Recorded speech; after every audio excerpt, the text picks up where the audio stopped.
Joining us now to review some of the headlines of today's newspapers from around the world is Arise News analyst Emmanuel Efene. Great Malabar. Good morning, Ruben. Action. Yes. Yes, good morning, Rufai. Morning, sir. If we just start with this day newspaper, I put up this day there. This day newspapers, yes. Atiku, vote for PDP is a vote to end hunger, insecurity, unemployment. Yes, the Atiku campaign kicked off yesterday. And of course, there are a number of other newspapers who are reporting this, also reporting this story. The Daily Trust newspaper, the Daily Trust there, we have also has that story. Atiku unveils agenda, pledges, jobs, poverty eradication, others. Of course, Daily Sun also reporting that story. Yes, amid mammoth crowd, Atiku outlines rescue plan. Yes, the Atiku campaign has taken off. That is something at least the party will celebrate it, that indeed its campaign has taken off. Yes, the issues. Poverty, is there poverty in the land? Yes, there's poverty in the land. Is there hunger? There is hunger in the land, not with the rate of inflation that has made the naira almost worthless in the pockets of many who are low-income earners. And security, is there insecurity? Yes, there's insecurity. Now, Atiku has touched on all this, I'm sure. We want to see the how.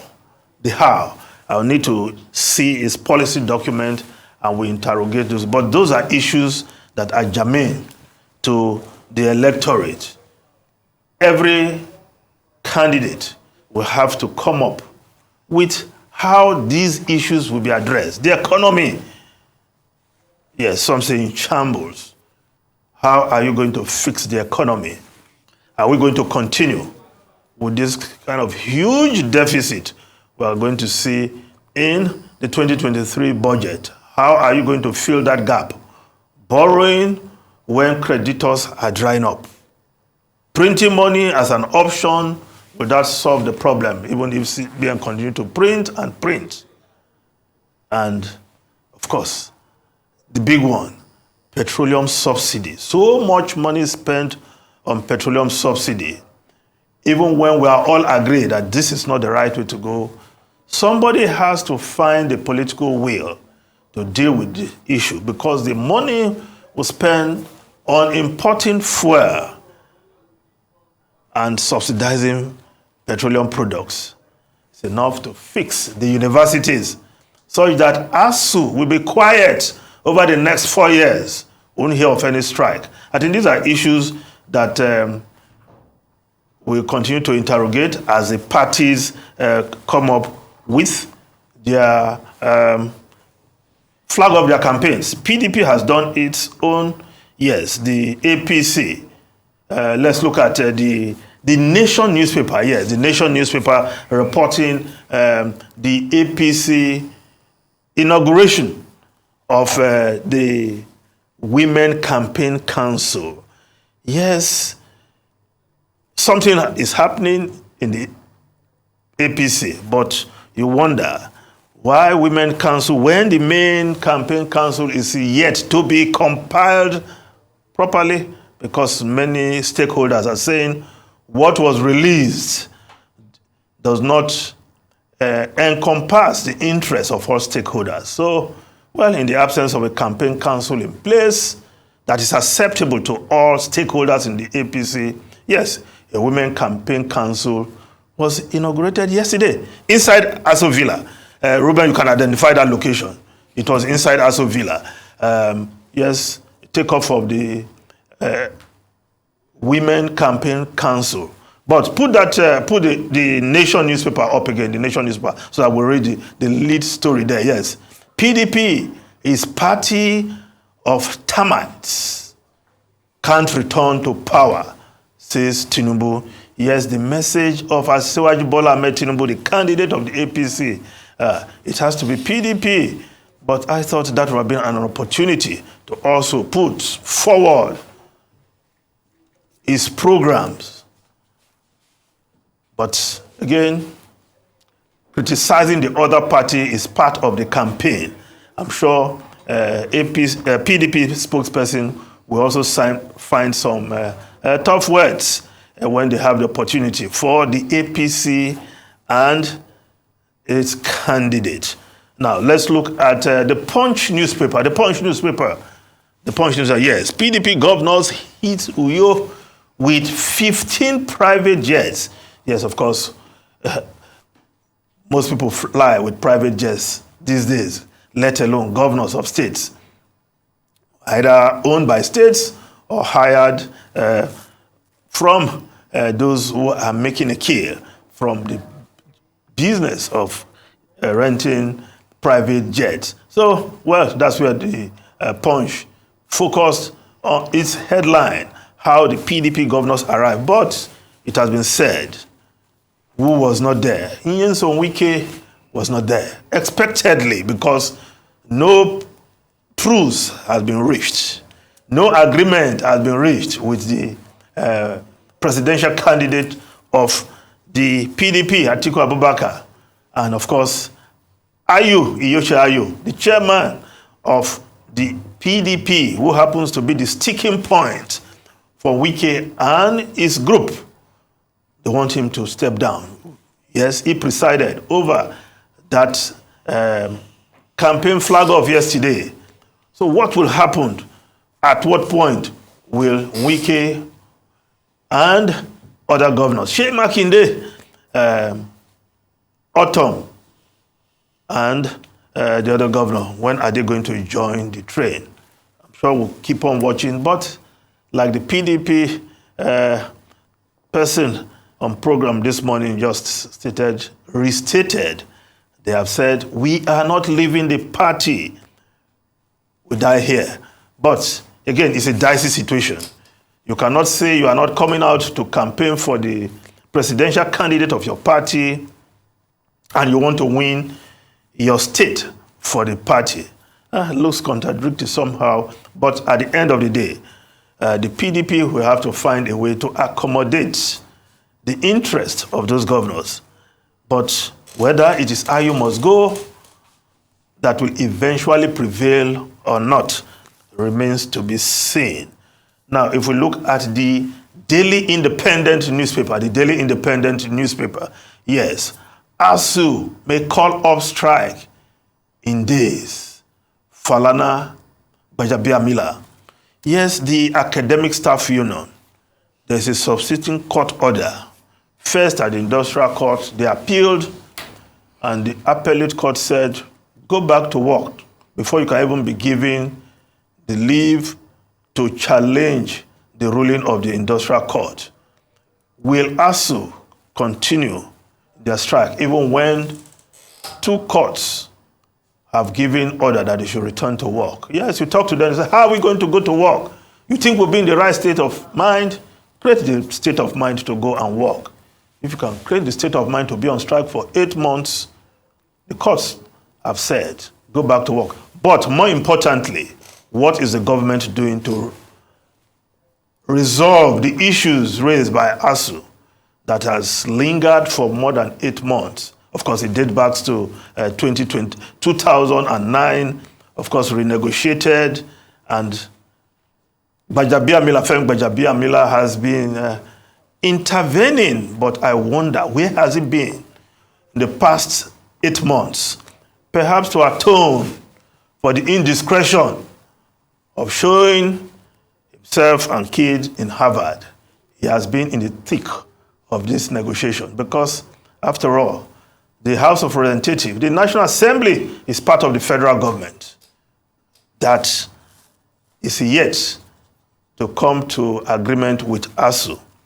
But we hope that in the next couple of days, as Femi Falana, I will take that more seriously, the lawyer, the counsel to ASUU has said, well, in a number of days, they will be back to work. Because to do otherwise, I know Falana will not want to be part of not abiding with the rule of law, because the rule of law in this matter now, the courts have said, return to the classroom, and I hope they will do just that. We look at the foreign newspapers quickly. Now, the Times of London, National Healthcare, NHS nurse in dock for murdering 7 babies. Poisoner stalked families online, court told. An NHS nurse was a poisoner at work who murdered 7 babies and attempted to kill 10 others by sabotaging their treatment, a court in Manchester has been told. Evil nurse in the system. In one case, in fact, she was caught when she killed 28 hours after killing a baby boy. She attempted to kill the twin sister. Well, she's in court. Her name, Lucy Letty, 32 years old nurse. Evil nurse. And of course, the Daily Telegraph also reporting that story. Nurse used insulin to kill babies. Trial told. She killed 7 babies and attempted to kill 10 others. Pain for the mothers of those children that were killed. Now, the Wall Street Journal, Russia unleashes mass strikes. Moscow hits civilian infrastructure in Kiev, other cities in response to attack on bridge. Yes, Russia yesterday, perhaps given the opportunity by Ukraine, haven't attacked that bridge. Ukraine attacked the bridge, and Russia, in response, showing the stuff of superpower, unleashed missiles from land, sea, and air into various cities in Ukraine. Is this an escalation of the war to another level? Ruben Rufai. Well, yes, it's clearly an escalation. I mean, President Putin engaging in a wave of attacks, missile attacks, and unfortunately, this war that has gone on for more than 6 months, we just keep seeing the escalation, and in fact, there are fears that let this not end up as a nuclear war or as a World War III, the way it's going on. The latest attack by Russia is, clearly retaliatory over the bombing of that, bridge linking Crimea to Russia, and with the Russians alleging that this was done by the Ukrainian State Secret Service, although the Ukrainians have not taken responsibility for the attack on that particular bridge. And then in cities across, Ukraine yesterday, we had this massive attacks from every direction, and the victims are civilians. Civilians are particularly targeted, so the damage is colossal. So nobody should be surprised with, President Zelensky of Ukraine, pleading with the West to come to his rescue to assist him with weapons and also with, diplomatic, support. I hope he gets that support, but really, with the way that Russia-Ukraine war has affected everything else, if it goes on for much longer, there is the rest of the world that will continue to suffer. And the humanitarian crisis that will be created, not just in that axis, but all over the world, will be horrendous. After all, many airlines have suspended operations in that axis, causing hardship for the entire world. We just hope that diplomacy, reason, and common sense, and goodwill will prevail at the end. As for the nurse in the UK, I mean, that's a very sad story. A 32-year-old nurse at the Countess of Chester Hospital, just killing babies. That just tells you, the kind of evil that could be in human minds. But we hope, that justice will be done and that every effort will be made to prevent this kind of situation, not just in the UK, but anywhere else in the world, by putting in place the very strong surveillance system. Finally, as ASUU, well, it's good to hear Professor Emmanuel Osedeke, the president of ASUU, expressing, hope and confidence in the efforts that have been made by the leadership of the House of Representatives, led by Mr. Femi Gbajabiamila, and the hope that that intervention would result into positive outcomes when eventually the president gets back to the meeting. Mr. Femi Falana says his clients are ready to go back. Well, it's not just about rule of law. It's also simply that ASUU seems to have reached a dead end in the matter. Because what the Court of Appeal said on Friday is simply that common thing we say. Obey first and then complain. They've been given 7 days, within which obey the orders of the lower court, as the National Industrial Court, and then after that you can come back, and present your appeal properly. And Mr. Falana, of course, knowing the way the law goes, in fact, had withdrawn the appeal for the motion for stay of execution, which was also, accepted by the court. And the court then ruled that, okay, just obey first, then bring your appeal, and then we'll look at this substantive matter. But Professor Osodeke made a point that we should underline, that look, if there is leadership, if there is dialogue, you don't need to have a strike for more than 2 days, as is the case in other parts of the world. Okay, let's even say 1 week, 2 weeks, but to have a strike for 7 months, with both parties digging their feet into the trenches, well, see what that has cost all of us. We hope that ASUU will return to the classroom, and that normalcy will be returned, and that the promise, the negotiation, what the president of Nigeria or the federal government has promised will be acceptable to all stakeholders involved. I mean, the sad reality is that we're as good as waiting for the next strike, because when ASUU did go on the last strike before this, they said it was the strike to end all strikes. That was for 9 months. That was for 9 months. And now we are seeing the next strike here. So it's as good as waiting for the next strike. They will obey a court order. Yeah, the federal government might have dealt them a blow. ASUU has been dealt a blow. They will obey a court order. But does it solve the problems on ground as regards the educational system? Has it been addressed? No. Concerning this war, there are 4 people that can change the trajectory of this war. And these people are close to Putin. Yes, inner circle. These are people that can talk to him. There's a certain guy called Sergei Pugachev. Pugachev is said to be Putin's banker. There's Bodanov. Bodanov is former current FSB chief. That's the state security. There's also Putrachev, that is very close to Putin. Also, intelligence community. And these are people that are close to his inner circles. Another thing we should know about this war that we've not talked about the religious dimension to this war. Putin is of the Orthodox Church of Russia. When Ukraine split out of the Orthodox Church, a lot of his supporters in the Orthodox Church feels that Putin is the one that will restore the imperialist state of Russia. So Putin is deified. So he has another religious big following to him. And those ones are egging him on for this war. So if you can talk to these people, and probably Shogo, General Shogo, but Shogo now has not found favor with Putin because he's said to have lost made not giant strides in the war. If you can move on with these people and placate them, then the war... So what will they do? Putin will pull out? Just like that? Probably, to find a path to reconciliation and alignment, which is not certain as we speak today.